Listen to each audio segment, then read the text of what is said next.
Assalamualaikum warahmatullahi wabarakatuh.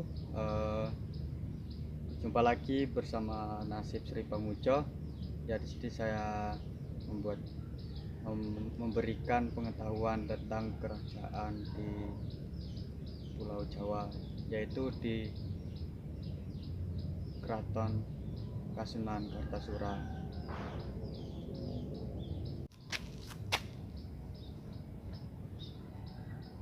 Saya sudah berada di Keraton Kasunan Kartasura, ya, termasuk Kerajaan Mataram di Pulau Jawa. Selanjutnya jangan lupa ya di like, komen, dan subscribe biar saya semangat membuat konten tersebut, membuat konten baru lagi.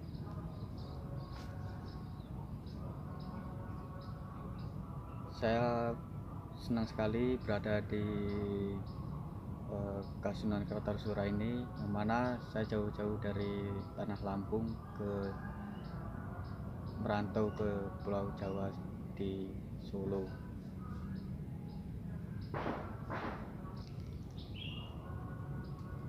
Tonton video berikutnya, jangan lupa like, komen, dan subscribe, dan di share agar saya semangat membuat pengetahuan lebih meluas. Ya, langsung saja menuju ke tempat keraton. Ini bangunan. Nah, ini berada di rumah menuju di keraton.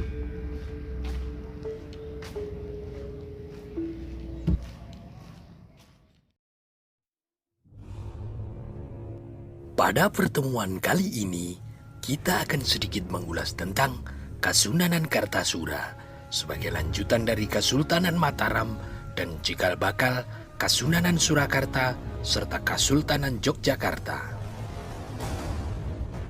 Kasunanan Kartasura adalah sebuah kerajaan di Pulau Jawa yang berdiri pada tahun 1680 dan berakhir pada tahun 1742 sebagai kelanjutan dari Kesultanan Mataram. Riwayat kerajaan yang usianya relatif singkat ini cenderung diwarnai oleh perang saudara memperebutkan tahta. Lokasi pusat Kasunanan Kartasura berada di Krapyak Kartasura, sebelah selatan Pasar Kartasura yang sekarang. Kompleks keraton sebagian besar telah menjadi pemukiman penduduk, tetapi masih tersisa tembok benteng yang mengitari kompleks inti keraton. Amangkurat I adalah raja terakhir Kesultanan Mataram yang memerintah dengan sewenang-wenang sejak tahun 1645. Ia juga terlibat perselisihan dengan putranya sendiri yang menjabat sebagai Adipati Anom.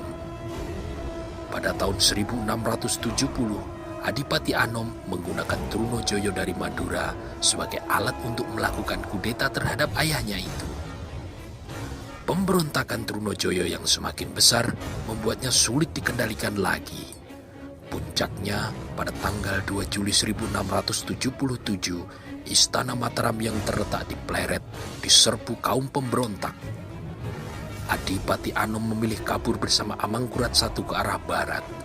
Amangkurat I meninggal dalam perjalanan. Sebelum wafat, ia sempat berwasiat agar Adipati Anom meminta bantuan VOC untuk menumpas Trunojoyo dan merebut kembali tahta kerajaan. Sesuai wasiat romonya, Adipati Anom pun bekerja sama dengan VOC untuk menumpas Trunojoyo. Ia menandatangani perjanjian Jepara pada tahun 1677 dengan VOC yang berisi VOC akan membantu Adipati Anom melawan Trunojoyo dan sebagai gantinya VOC berhak memonopoli perdagangan di pantai utara Jawa. Atas bantuan VOC, Adipati Anom diangkat sebagai raja tanpa tahta bergelar Amangkurat II. Trunojoyo akhirnya berhasil ditangkap dan dihukum mati awal tahun 1680. Istana Lama Mataram yang letaknya di Pleret saat itu telah dikuasai oleh Pangeran Puger, putra Amangkurat pertama lainnya yang ditugasi sang ayah untuk merebutnya dari tangan Trunojoyo. Amangkurat II terpaksa membangun istana baru di hutan Wonokarto yang diberi nama Kartosuro. Ia mulai pindah ke istana tersebut pada bulan September tahun 1680. Setelah itu, terjadilah perang antara Kartasura melawan Mataram untuk memperebutkan klaim kekuasaan atas tanah Jawa sebagai pewaris Amangkurat pertama yang sah. Pada tanggal 28 November tahun 1681, akhirnya Pangeran Puger menyerah kalah kepada Amangkurat II yang dibantu VOC. Sejak saat itu, Mataram resmi menjadi bagian dari Kartasura. Amangkurat II yang naik tahta atas bantuan VOC di kemudian hari merasa sangat dirugikan dengan perjanjian Jepara pada tahun 1677. Dengan berbagai cara, ia berusaha untuk melepaskan diri dari perjanjian dengan VOC. Antara lain membantu perjuangan seorang buronan VOC bernama Untung Suropati. Amangkurat II menerima dan membantu pelarian Untung Suropati di Kartosuro. Kapten Tek, pemimpin pasukan VOC yang mengejar Untung Suropati, tewas terbunuh di Kartasura. Untung Suropati diangkat sebagai saudara oleh Amangkurat II dan diberikan hadiah sebagai Bupati Pasuruan pertama dengan gelar Wiranagara. Atas peristiwa itu, hubungan VOC dengan Amangkurat II kembali memanas.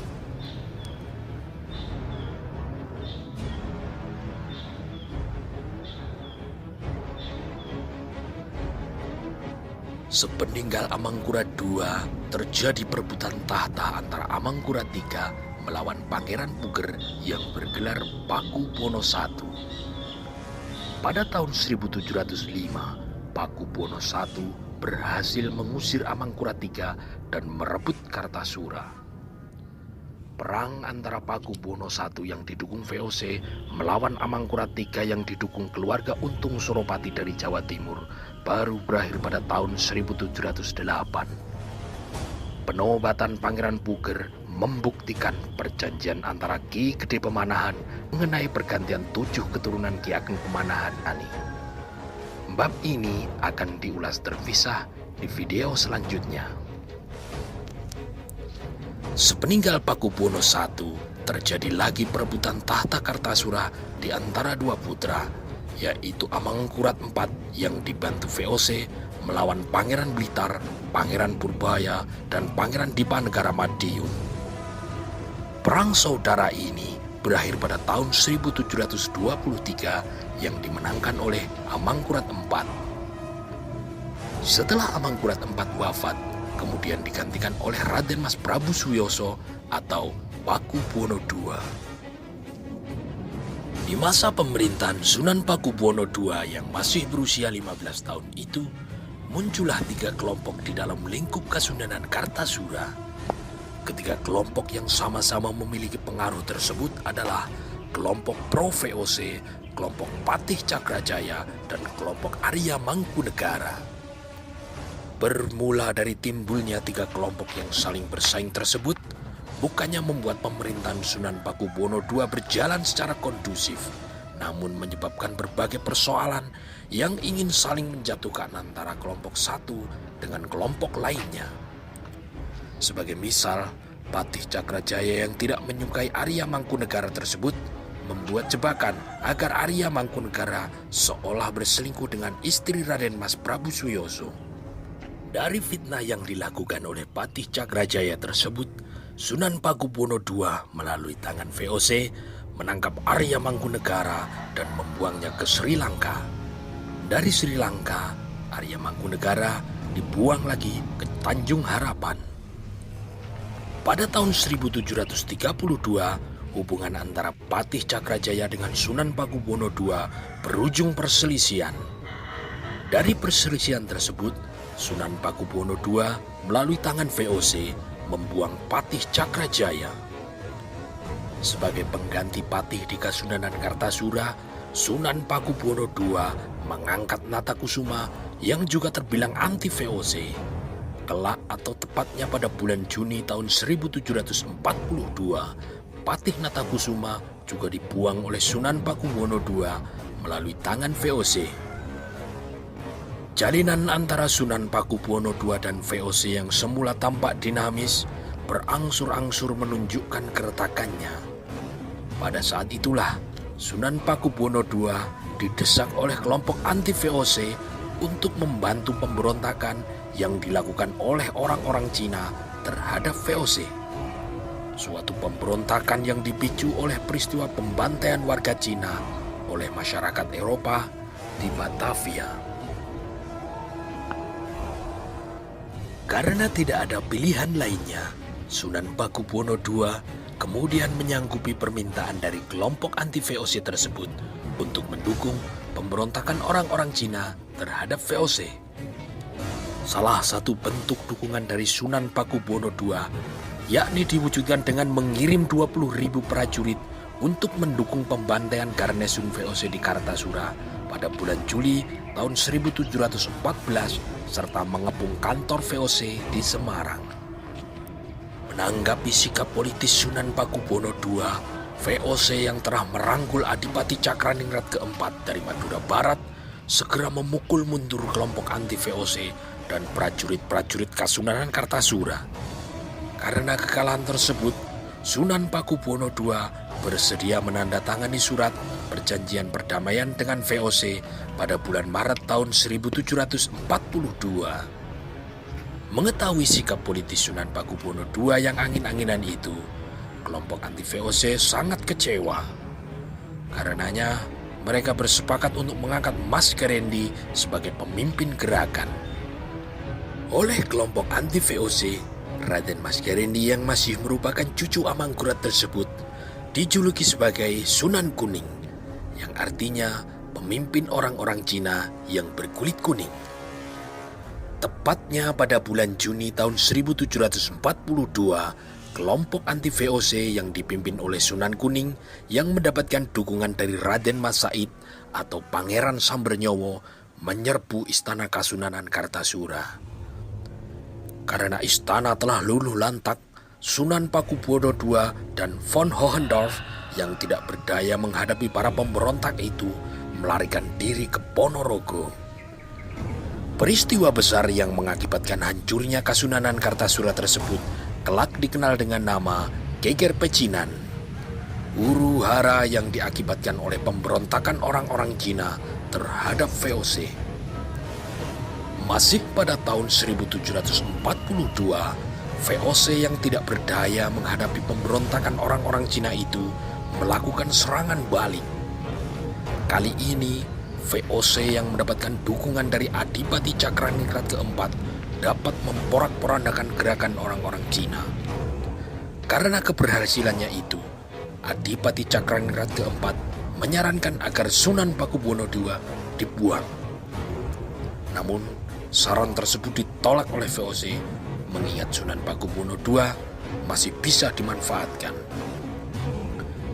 Dikarenakan istana Kasunanan Kartasura sudah hancur, Sunan Pakubuwono II memindahkan pusat pemerintahannya di Desa Sala pada tahun 1743. Sekalipun sudah terbangun, namun istana tersebut baru ditempati sebagai pusat pemerintahan oleh Sunan Pakubuwono II pada tahun 1745.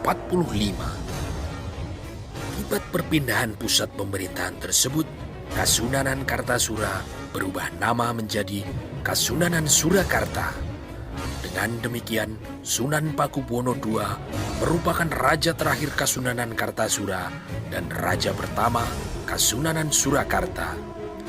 Selain itu, Sunan Pakubuwono II artinya pernah menjabat sebagai raja tanpa istana selama 3 tahun.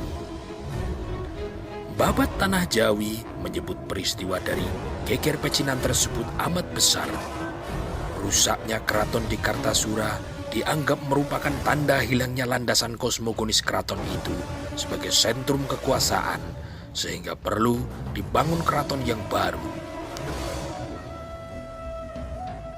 Masyarakat Jawa, terutama kaum bangsawan, telah terjebak pada mitos tentang runtuhnya kerajaan pada akhir abad dan berdirinya kerajaan baru 3 tahun kemudian.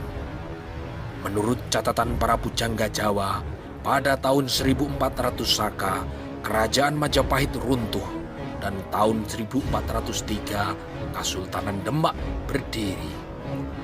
Pada tahun 1500 Saka, Kasultanan Demak runtuh dan tahun 1503 Kasultanan Pajang berdiri yang kemudian dilanjutkan oleh Kasultanan Mataram.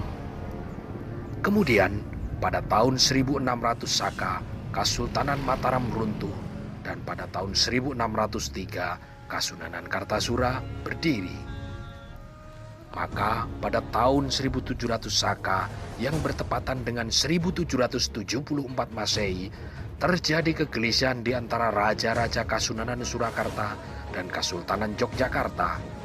Dua kerajaan bersaudara yang saling berusaha menaklukkan pada masa itu. Berbekal mitos tersebut, seorang menantu Hamengkubuwono I dari Yogyakarta mengarang sebuah naskah berjudul Babad Kraton pada tahun 1700 Jawa, yang isinya menyebutkan bahwa Kartasura adalah kerajaan yang runtuh mewakili tahun 1700, sedangkan Yogyakarta adalah kerajaan yang berdiri pada tahun 1703. Padahal runtuhnya Kartasura dan berdirinya Yogyakarta sesungguhnya terpaut selisih sekitar 14 tahun. Bongkar.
bagian dari Keraton Kartasura.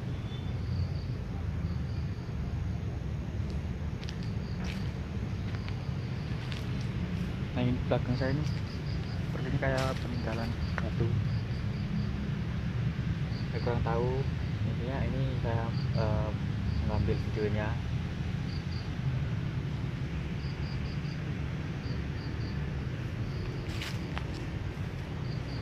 Terima kasih sudah menyaksikan di channel Nasib Si Pamujo. Jangan lupa selalu sehat selalu buat dulur-dulur dan kawan-kawan. Jangan lupa subscribe ya, dan like, komen, dan share. Assalamualaikum warahmatullahi wabarakatuh. Salam budaya, salam peradaban, sejarah.